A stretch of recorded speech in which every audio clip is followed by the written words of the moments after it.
احمد شہزاد اور عمر اکمل کو بھی ہٹا دیا گیا. میں یہ نہیں کہتا کہ کس کو رکھنا چاہیے کس کو نہیں رکھنا چاہیے. پوائنٹ یہ ہے کہ آپ ینگسٹر یا سینئر کو جب رکھتے ہیں تو اس کو پورا پراپر چانس دیتے ہیں. اسے کرکٹ میں یا سپورٹس میں کہا جاتا ہے انٹلیکچوئل ڈس آنیسٹی, کہ آپ اس طریقے سے کسی کو چانس دیں کہ یا تو اس کے بیٹنگ آرڈر پہ نہ بھیجا جائے, جیسے عثمان کا نمبر اوپنر ہے یا 3 پہ ہے, اس کو 5 پہ بھیج دیں. صاحبزادہ فرحان کے ساتھ بھی اس طرح کیا گیا. یا آپ کوئی بالر ہے تو اس کو ایک آدھا میچ دے تاکہ وہ اپنی جگہ ہی نہ بنا پائے.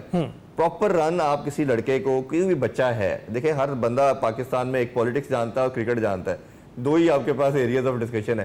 آپ اس کو 10 میچز کا رن دیں, اس کو بتائیں کہ بھائی آپ ٹیم میں آ گئے ہیں, یہ آپ کے پاس 10 میچ ہیں, یہ آپ نے کھیلنے ہیں, اگر آپ پرفارم کریں گے تو آپ ٹیم کا پارٹ رہیں گے, نہیں کھیلیں گے تو آپ کے لیے جگہ نہیں بنے گی, تاکہ سب کو معلوم ہو. آگے کی پیش کوئی بھی کر دیں ون ڈے سیریز میں کیا حال ہونا ہے یہی. دیکھیں میں پہلے تھوڑی سی بات حسن نواز پہ کر لوں. جیسے 5 میچز میں 1 سینچری, 3-0 اور 1 میچ میں 1 بنایا انہوں نے. پورے پاکستان نے ان کو بیک کیا. ہم ینگسٹر کو بیک کرتے ہیں, لیکن ینگسٹر نے بھی کہیں نہ کہیں یہ رسپانسبلٹی لینی ہے نا, کہ محمد حارث کی بات کر لیں, ان کی کر لیں, کہ ہم اتنا بیک کر رہے ہیں آپ کو, بٹ آپ نے بھی تو کہیں ایگزیکیوشن کے اندر یہ تو نہیں ہو سکتا کہ آپ کو ہم 0-0 کرتے رہے اور ویٹ کرتے رہے. اور پھر پروفیشنل کس بات کے رہے, اگر آپ کو جو ہے میچز اتنے کھلانے پڑیں گے پھر آپ جا کے سیکھیں گے. آپ پہلے سے کھیل کے آئے نا, کوچز کا بھی رول ہے, انتظامیہ کا بھی رول ہے. تو او ڈی اے کے اندر میرا خیال ہے کہ پاکستان اچھا کرے گا. او ڈی اے ہمیں سوٹ کرتا ہے ہماری ٹیم کو. ہم دعائیں کرنے کے لیے رہ گئے, وہ ہم نے کرنی ہے. جناب بہت شکریہ. عرفان ظہیر صاحب ہمارے ساتھ موجود تھے, کرکٹ پر ہم بات کر رہے تھے.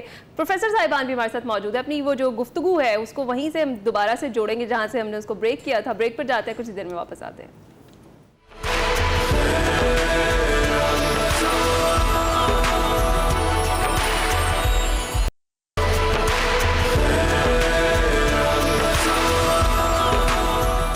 رمضان میں ایک بار پھر سے خوش آمدید. بریک سے پہلے ہم ذرا کرکٹ پر بات کر رہے تھے, اور واپس چلتے ہیں اپنے موضوع پر اور اپنی آج کی نشست ہے اسے سمیٹنے کی طرف لے کر جاتے ہیں. ناصر صاحب, جس طریقے سے ابھی ہم بریک میں بھی بات کر رہے تھے, ایک وہ چیز آپ نے ہائی لائٹ کرنی ہے, وہ جو وراثت 1/3 والا, اس کے اوپر میں چاہوں گی پہلے آپ روشنی ڈالیں اور پھر اس کو.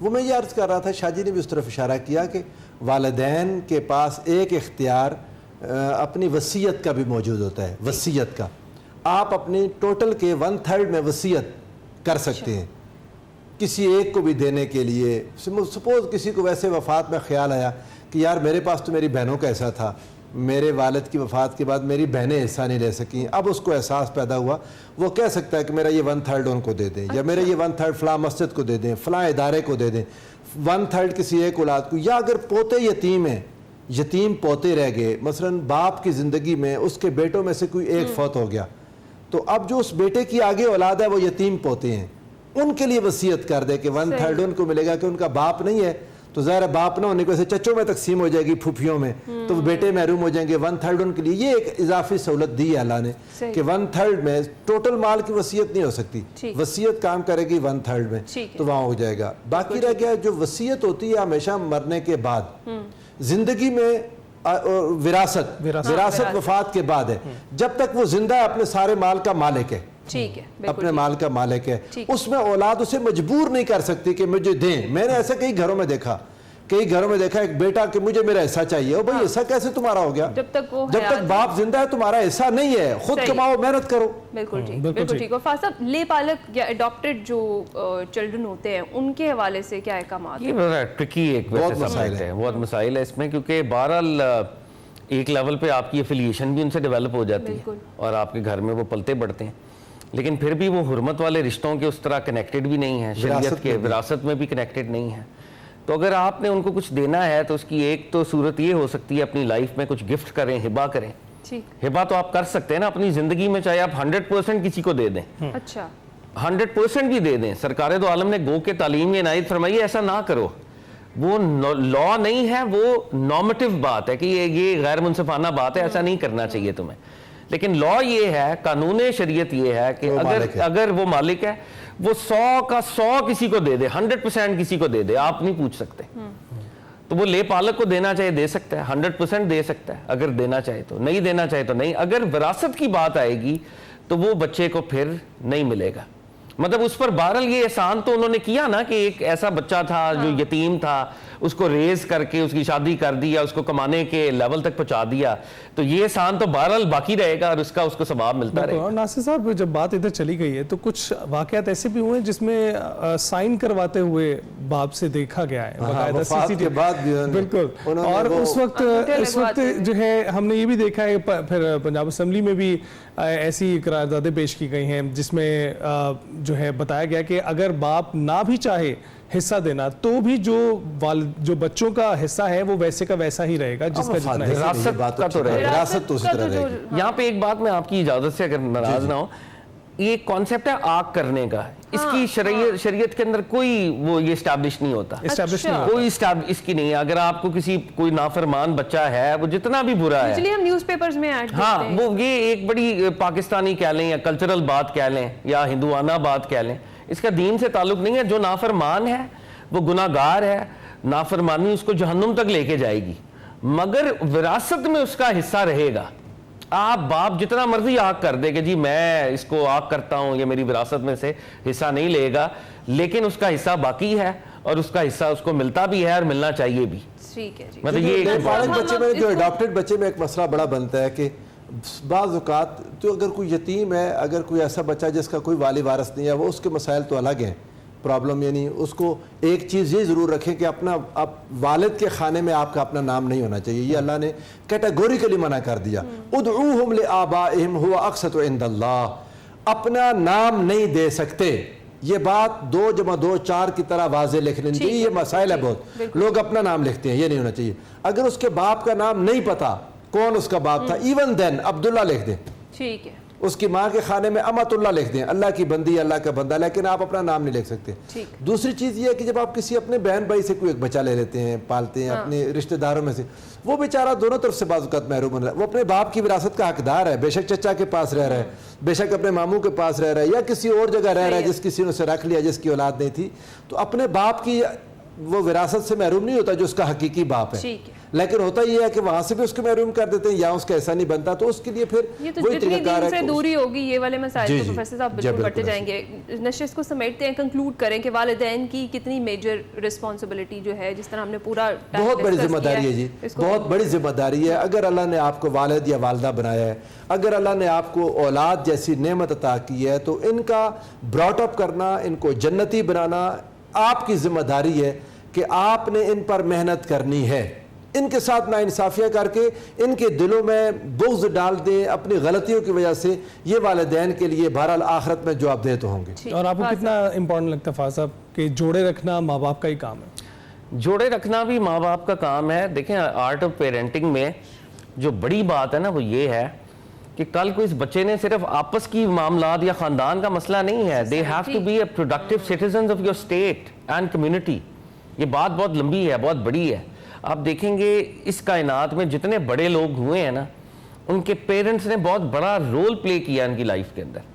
اگر وہ رول نہ پلے کرتے تو وہ شاید اتنا بڑا نہ ہو سکتے. دنیا کے بڑے بڑے generals, warriors, leaders, politicians, bureaucrats, اگر آپ اپنے بچوں کے اندر ناانصافی کریں گے, غیر منصفانہ سلوک کریں گے, آپس میں لڑوا دیں گے, تو آپ کا جو پروڈکٹ باہر آئے گا وہ بہت ہی عجیب و غریب ہوگا, نفسیاتی طور پہ احساس کمتری کا شکار ہوگا, اور وہ ایک productive citizen of your state نہیں ہوگا. اچھا اگر آپ کی اجازت ہو شاہ جی, آپ سے بھی میں تائید چاہوں گا, جو نبی علیہ السلام نے فرمایا نا والدین کے لیے, ہما جنتوں کا و ناروں کا, یہ تمہاری جنت بھی ہیں تمہاری دوزخ بھی ہیں. اس میں ایک تو والدین کے حق کے حوالے سے ان کے رائٹس کی, جی ان کا اتنا بڑا مقام ہے کہ ان کی نافرمانی کریں گے دوزخی ہو جائیں گے, ان کی فرما برداری کریں. لیکن والدین کی ذمہ داری کے باب میں بھی یہ حدیث اشارہ کرتی ہے, والدین اگر چاہیں اولاد کو دوزخی بنا دیں, اگر وہ چاہیں تو جنتی بنا دیں. سبحان اللہ, سبحان اللہ. اور ایک آخری بات پروفٹ کی یہ بھی حدیث ہے, والدین کے لیے اپنے بچوں کی تکریم کیا کرو, ان کی سیلف ریسپیکٹ کو کمپرومائز نہ کیا. یہ بڑا امپورٹنٹ ہے, بہت امپورٹنٹ ہے. بہت شکریہ پروفیسر صاحبان آپ کا, جس طریقے سے خوبصورتی سے آج کے موضوع پر روشنی ڈالی ہے. جناب اب سے کچھ ہی دیر میں لاہور میں افطار ہو جائے گا, آپ نے اپنی دعاؤں میں ہمیں یاد رکھنا ہے, پوری امت مسلمہ کو اپنی دعاؤں میں یاد رکھنا ہے. ہم بریک پر جائیں گے, جاتے جاتے ہمارے ساتھ اسامہ مدنی صاحب موجود ہیں, ان سے ریکویسٹ کریں گے کہ وہ نعت رسول مقبول صلی اللہ علیہ وآلہ وسلم پیش کریں. یا شفیع من للہ کر دو کرم, یا شفیع للہ کر دو کرم شانہ وسدار میں تیرا سونا حرم تیرا سونا حرم ہم غلاموں کا رکھنا خدا را بھرم شانہ وسدار میں تیرا سونا حرم تیرا سونا حرم منتشر ہے خیالات کی وادیاں لٹ گیا ہے سکون والی دو جہاں لٹ گیا ہے سکون والی دو جہاں رحم فرما دے اب تیری امت ہے ہم رحم فرما دے اب تیری امت ہے ہم شالا وسدار وے تیرا سونا حرم تیرا سونا حرم کس کو جا کر کہے تاجدار حرم گھیرا ڈالے ہوئے ہیں زمانے کے غم گھیرا ڈالے ہوئے ہیں زمانے کے غم میں گدائے حرم تو نبی محترم شالا وسدار وے تیرا سونا حرم تیرا سونا حرم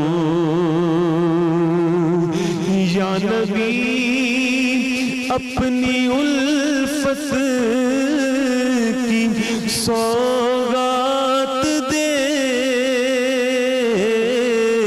اپنی شایان شان ہم کو خیرات دے اپنی شایان شان ہم کو خیرات دے اس سے مطلب نہیں کہ سوا ہو کہ کم اس سے مطلب نہیں کہ سوا ہو کہ کم شالا وسدار وے تیرا سونا حرم تیرا سونا حرم شالا وسدار وے تیرا سونا حرم تیرا سونا حرم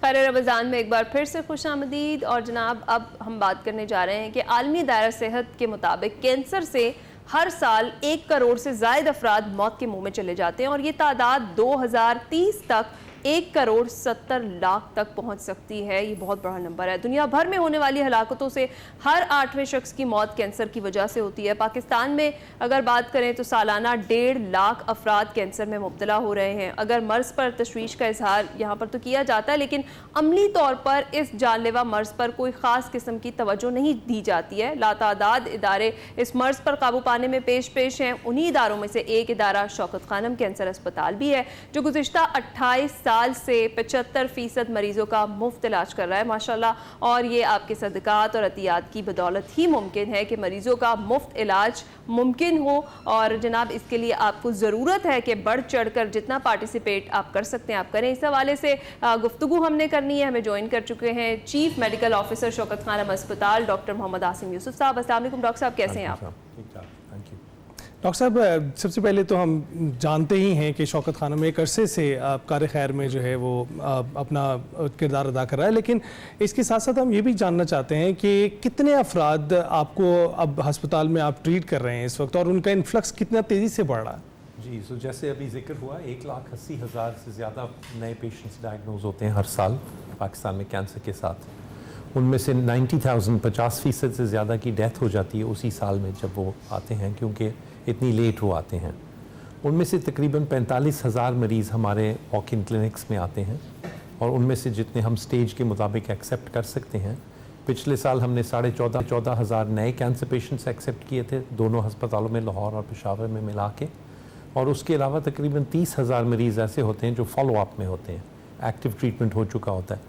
تو تقریباً 50,000 مریض ہمارے پاس کسی بھی وقت آ رہے ہوتے ہیں کینسر کا علاج کرنے کے لیے یا اس کی فالو اپ کے لیے. صحیح. تو ڈاکٹر صاحب کتنا ویسے ضروری ہوتا ہے کہ ارلی ڈائگنوسس ہو جائے اس ڈیزیز کا، اور ہمارے یہاں پر کتنی صلاحیت ہے کہ ارلی اس ڈیزیز کا جو ڈائگنوسس ہے وہ ہو سکے؟ یہ بہت امپورٹنٹ کویسچن ہے، بیکاز ارلی ڈائگنوسس سے اگر جلد تشخیص ہو جائے تو بہت سارے کینسر جو ہیں ان کا مکمل علاج ممکن ہوتا ہے. خواتین میں چھاتی کا کینسر سب سے کامن کینسر ہے ہمارے یہاں. ہمارے یہاں انفارچونیٹلی زیادہ تر خواتین سٹیج 3 میں آتی ہیں، جبکہ صرف 40% لوگوں کا مکمل علاج ہو سکتا ہے. وہی پیشنٹس اگر سٹیج 1 میں آئیں جب پہلی دفعہ گلٹی محسوس ہوتی ہے تو 95% سے زیادہ مکمل علاج کا امکان ہے. پرابلم یہ ہے کہ مریضوں کو بھی اویئرنیس نہیں ہے. خواتین خاص طور پہ ڈرتی بھی ہیں، شرماتی ہیں ڈاکٹر کے پاس جاتے ہوئے دکھانے کے لیے. سم ٹائمز ان کے جو فیملی کے مرد ہیں ان کے آنکھوں میں ان کی کیئر اتنی امپورٹنٹ نہیں ہوتی جتنی مردوں کی کیئر امپورٹنٹ ہوتی ہے. بٹ اس کے علاوہ تشخیص کے لیے فیسلٹی سہولیات بھی کم ہیں. سم ٹائمز ڈاکٹرز کو بھی نہیں پتہ ہوتا کہ کینسر کے بارے میں سوچنا چاہیے. اینڈ آبویسلی کاسٹس بہت ہیں، دور جانا پڑتا ہے علاج کے لیے، علاج کے پیسے افورڈ نہیں کر سکتے پیشنٹس. تو ان ساری وجوہات کی وجہ سے ڈاکٹر صاحب ابھی آپ 50,000 کے قریب مریضوں کو ٹریٹ کر رہے ہیں، لیکن اس کے ساتھ ساتھ یہ بھی کہا جا رہا ہے کہ ہر 8ویں بندے کو کینسر ہے. تو اس لحاظ سے آپ کو لگتا ہے کہ یہ کافی سہولیات ہیں؟ کیونکہ شوکت خانم تو اپنا کردار ادا کر رہا ہے، لیکن آپ کو نہیں لگتا کہ بڑھنا چاہیے ملک میں مزید شوکت خانم اسپتال یا اس جیسے اسپتال ہونے چاہیے؟ بہت زیادہ فیسلٹیز کی ضرورت ہے ابھی بھی. ہمارا ایسٹیمیٹ ہے کہ شوکت خانم لاہور جیسے 20 ہسپتال چاہیے پاکستان میں، جو کہ ٹرشری کینسر ہاسپٹلز ہوں، جہاں پہ ایک ہی چھت کے نیچے تمام تشخیص اور علاج کی سہولیات فراہم کی جائیں، جیسے ہمارے لاہور اور پشاور کے ہاسپٹلز میں ہیں. تو اسی لیے اب ہم تیسرا اپنا ہسپتال بنا رہے ہیں کراچی میں، جو اس وقت زیر تعمیر ہے. وہ ہمارا تیسرا اور سب سے بڑا ہاسپٹل ہے، اور وہ لاہور کے ہاسپٹل سے دگنا ہے سائز میں بھی اور تمام سہولیات میں، کیونکہ وہ نہ صرف کراچی کو بلکہ پورے سندھ کو اور جنوبی بلوچستان کے مریضوں کو بھی سروسز پرووائڈ کرے گا انشاءاللہ. ہمیں امید ہے کہ وہ اگلے سال کھل جائے گا انشاءاللہ. اور ڈاکٹر صاحب آپ بتا سکتے ہیں کہ کینسر جو پیشنٹ ہے اس کی ٹریٹمنٹ کے لیے یا اس کی جو میڈیسن ہے اس کے لیے کتنا زیادہ ایکسپینسو ہے یہ سارا کچھ، اور خاص طور پر اگر ہم بات کریں پاکستان جیسے ترقی پذیر ملک کی تو یہاں پر کتنے زیادہ چیلنجز فیس کرنے پڑتے ہیں؟ اگر پہلی کاسٹس کی ہم بات کریں تو بریسٹ کینسر، چھاتی کا جو کینسر جس کا ہم نے ذکر کیا تھا، وہ ابتدائی اس کا جو علاج ہے وہ 15 لاکھ روپے میں ہوتا ہے. اور 75% سے زائد ہمارے مریض کمپلیٹلی فری ہوتے ہیں. ہاسپٹل خود سپورٹ کرتے ہیں ان کو، جو لوگ ہمیں زکوٰۃ اور عطیات دیتے ہیں اس کے ذریعے. مختلف کینسرز کا اس سے زیادہ بھی ایکسپینسو ہوتا ہے. خون کا کینسر یا لیوکیمیا جو ہے وہ تقریباً 25 لاکھ سے 30 لاکھ کا اس کا خرچہ ہوتا ہے. اور اگر ان مریضوں کا بون میرو ٹرانسپلانٹ کرنا پڑے تو 30 یا 40 لاکھ اور اوپر لگتا ہے اس کے، وہ بھی فری ٹریٹ کیا جاتا ہے. تو بہت مہنگا ہے. لیکن آپ کیسے ڈیفرینشیٹ کرتے ہیں مریضوں میں کہ کون یہ خود سے ایکسپینسز برداشت کر سکتا ہے اور کون نہیں کر سکتا؟ جی، تقریباً 20 سے 25% ہمارے مریض خود پے کرتے ہیں، جو تو خود کہتے ہیں آبویسلی وہ پے کرتے ہیں. اگر مریض، جب ہم ایکسیپٹ کرتے ہیں مریض کو تو ہم یہ نہیں دیکھتے کہ وہ پے کر سکتے ہیں کہ نہیں. ہم صرف ڈیزیز ڈائگنوسس کے بیسس پہ اور سٹیج کے بیسس پہ کرتے ہیں کہ اگر ہمارا خیال ہو کہ ان کا ہم فائدہ پہنچا سکتے ہیں. جب وہ ایکسیپٹ ہو جائیں، اگر وہ کہتے ہیں کہ وہ نہیں پے کر سکتے تو ایک ہمارا فائنینشیل سپورٹ سروسز ڈپارٹمنٹ ہے. وہ ایک کویسچنیئر کمپلیٹ کرتے ہیں کہ وہ کہاں رہتے ہیں، کیا سورسز آف انکم کیا ہیں، تنخواہ کیا ہے ایٹسیٹرا. زیادہ تر کیسز میں ادھر ہی فیصلہ ہو جاتا ہے اور ان کو مکمل سپورٹ کیا جاتا ہے اور ایک ہی دفعہ یہ سوالات پوچھے جاتے ہیں. اگر کوئی شک ہو تو پھر جو ان کے لوکل ایریا کے زکوٰۃ کاؤنسلر ہیں ان سے ہم کہتے ہیں کہ سرٹیفکیٹ منگوا دیں. اور کچھ لوگوں میں اگر پھر بھی تسلی نہ ہو تو ہمارے فیلڈ انویسٹیگیٹرز ہیں جو جا کے دیکھتے ہیں, چیک کرتے ہیں, کیونکہ زکوٰۃ دی ہے ہمیں لوگوں نے, اور ہمیں کانشیس ہیں کہ یہ بہت بڑی رسپانسبلٹی ہے کہ صرف واقعی مستحق مریضوں کو ہی دی جائے. صحیح ہے. تو ڈاکٹر صاحب کس سٹیج کے پیشنٹس شوکت خانم ایکسیپٹ کرتا ہے اگر اس طریقے سے ٹریٹمنٹ کے لیے آئے؟ سو شوکت خانم سب سٹیجز کے لیتا ہے, کیونکہ کینسر ایک بیماری نہیں ہے, تو ہر کینسر کی مختلف سٹیجز کی ہماری کرائٹیریا ہیں کہ ہم لیتے ہیں. بریسٹ کینسر جیسے ہے ہم سٹیج 3 تک لیتے ہیں. ٹھیک ہے. اور کوئی age limit? Again age limit بھی ویری کرتی ہے. جیسے مردوں میں ایک کینسر ہوتا ہے پروسٹیٹ کینسر, وہ ہوتا ہی عموماً بڑھاپے میں ہے, تو وہ ہم 75 سال کی عمر تک لیتے ہیں. تو مختلف ایجز ہیں مختلف کینسرز کے لیے. 11% جو ہمارے پیشنٹس ہیں وہ بچے ہوتے ہیں, اور بچوں میں یہ اچھی خبر ہے کہ زیادہ تر کینسرز کا مکمل علاج ممکن ہے. سو بہت ریوارڈنگ بھی ہوتا ہے, لیکن آبویسلی بہت مشکل بھی ہے یہ مریضوں کے لیے بھی اور سٹاف کے لیے بھی. بالکل بالکل. اور جس طرح سے شوکت خانم کام کر رہا ہے, ہم سب کو بڑھ چڑھ کر حصہ ڈالنا چاہیے اس کار خیر میں. اتنا یہ زبردست قسم کا کام چل رہا ہے, اور خاص طور پر جو کینسر کے پیشنٹس ہوتے ہیں ان کا جو علاج اتنا زیادہ ایکسپینسو ہے وہ یہاں پر فری کیا جاتا ہے بہت سارے لوگوں کا. تو ہماری اسکرینس پر مسلسل ہیلپ لائن نمبر بھی چل رہا ہے شوکت خانم ہاسپٹل کا, اکاؤنٹ ڈیٹیلز بھی چل رہی ہیں. آپ اپنی حیثیت کے مطابق جتنا حصہ ڈالنا چاہتے ہیں اس کار خیر میں آپ ڈال سکتے ہیں, اور ہم بار بار آپ سے یہی ریکویسٹ کرتے ہیں, بلکہ ڈیلی کرتے ہیں, کہ اس ماہ مبارک میں تو آپ کے جو صدقات ہیں ان کے تو درجات بھی مزید بڑھ جاتے ہیں آپ کے لیے, آپ کو مزید ثواب بھی ملتا ہے. خاص طور پہ رمضان کے مہینے میں زکوٰۃ کا بھی ہوتا ہے. تو آپ پلیز جس حد تک آپ کوآپریٹ کر سکتے ہیں, جس حد تک آپ اپنا حصہ ڈال سکتے ہیں, آپ کو ضرور ڈالنا چاہیے. تو ڈاکٹر صاحب لوگ ایک تو ان اکاؤنٹس کے تھرو, یا کچھ لوگ فزیکلی بھی آ کر ڈونیشنز وغیرہ کرتے ہیں؟ جی بالکل. تو بہت سارے موڈز ہیں, آپ اپنے موبائل فون سے دے سکتے ہیں, آپ اپنی بینکنگ ایپ سے دے سکتے ہیں, ایزی پیسہ کی ایپ ہے جیسے, اس سے بھی آپ دے سکتے ہیں. ہر بینک میں پاکستان میں ہمارے اکاؤنٹس ہیں, آپ وہاں جا کے فزیکلی کیش یا چیک جمع کرا سکتے ہیں. اگر آپ 0800-11-555 پہ فون کریں تو ہمارے نمائندے آپ کے گھر یا دفتر آ کے آپ سے کلیکٹ کر سکتے ہیں, اور اسی وقت پکی رسید بھی دیتے ہیں آپ کو. بالکل. اور یہ بھی بتائیے گا کہ چیریٹیبل ایونٹس ہو رہے ہیں بہت سارے, اب پہلے بھی ہوتے تھے اب بھی ہو رہے ہیں, تو ایک مہنگائی کی لہر ہے, کیا اس نے ان کو متاثر کیا ہے؟ اس سال کیسا رہا؟ نہیں ماشاءاللہ ہمارے تمام ملک میں, پاکستان میں بھی اور اوورسیز بھی ہمارے زکوٰۃ فنڈ ریزز ہوئے ہیں اس سال, اور ہر سال کی طرح ماشاءاللہ دل کھول کے بڑھ چڑھ کے لوگوں نے ہمیں زکوٰۃ اور عطیات دی ہیں.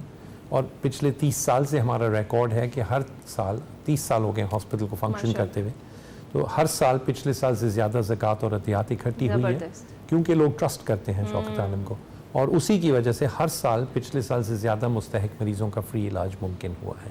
تو ڈاکٹر صاحب کیسے, آپ کو کیوں لگتا ہے, کیوں ٹرسٹ کرتے ہیں؟ بیکاز اب اتنے لاکھوں perhaps ملینز لوگوں کا مستفید علاج ہوا ہے وہاں پہ, تو بہت سارے لوگوں کی زندگیوں کو ہاسپٹل نے خود ٹچ کیا ہے. پہلے لوگ صرف عمران خان کے اوپر یقین کر کے تو دیتے تھے یا ٹی وی پہ کچھ دیکھ کے, بٹ اب بہت سارے لوگ خود جانتے ہیں, اور ہم انکریج کرتے ہیں لوگوں کو کہ ہمارے ہاسپٹلز میں آئیں, مریضوں سے ملیں, خود بات کریں ان سے, اور پھر ان کو یقین آتا ہے کہ واقعی جو ہم کہہ رہے ہیں وہ صحیح ہے, کہ ان کی زکوٰۃ اور عطیات کی وجہ سے 75% سے زیادہ مریضوں کا فری علاج ہوتا ہے. ہم آپ کی موجودگی کا فائدہ اٹھاتے ہوئے چاہیں گے ایک بار ذرا بتا دیجئے کہ کون سی ایسی چیزیں ہیں جو اپنے لائف سٹائل میں تبدیل کر کے ہم کینسر جیسا جو ناسور ہے, مرض ہے, اس سے بچ سکتے ہیں. سو ایک تو چیز بہت امپورٹنٹ ہے کہ ارلی ڈائگنوسس, تو اور بریسٹ کینسر کیونکہ سب سے کامن کینسر ہے, ہم بار بار اس کی بات کرتے ہیں کہ تمام خواتین کو 18 سال کی عمر کے بعد اپنی چھاتی کا ہر مہینے معائنہ کرنا چاہیے ہاتھ سے. اگر کوئی گلٹی محسوس ہو تو اس کو ضرور چیک کروائیں, اگنور نہ کریں یا ڈرے مت. زیادہ تر کیسز میں کینسر نہیں ہوگا, لیکن اگر ہے تو ارلی پتہ چل جائے گا, مکمل علاج ہو جائے گا. کچھ کینسرز ہیں جو ہماری لائف سٹائل کی وجہ سے ہیں, وزن زیادہ ہونے کی وجہ سے کینسر کا رسک بڑھ جاتا ہے. سگریٹ, پان, حکا, نسوار, پان, گٹکا ایٹسیٹرا, ان ساری چیزوں سے منہ کا, پھیپھڑوں کا کینسر ہو سکتا ہے. ہیپیٹائٹس بی اور سی سے جگر کا کینسر ہوتا ہے. ہیپیٹائٹس بی کی ویکسین ہے اور سب کو لگنی چاہیے. ہیپیٹائٹس سی کا علاج ہو سکتا ہے مکمل, تو اگر وہ ایریڈیکیٹ ہو جائے تو وہ رسک کم ہو جاتا ہے. ہیلتھی ڈائٹ اور ہیلتھی لائف سٹائل ضروری ہے. اور اگر کوئی ارلی سمٹمز ہوں جس سے سجیسٹ ہو کہ کینسر ہو رہا ہے تو فوراً چیک کرانا چاہیے. وزن کم ہو رہا ہو کسی وجہ کے بغیر, کوئی لمبا بخار چل رہا ہو, بلیڈنگ ہو رہی ہو کہیں سے بھی, دانتوں سے, پخانے کے ساتھ, پیشاب میں, اگر ویٹ لاس ہو رہا ہو, اگر 10% سے زیادہ وزن آپ کا کم ہو جائے کسی وجہ کے بغیر, کہیں پہ بھی جسم میں کوئی گلٹی محسوس ہو یا کوئی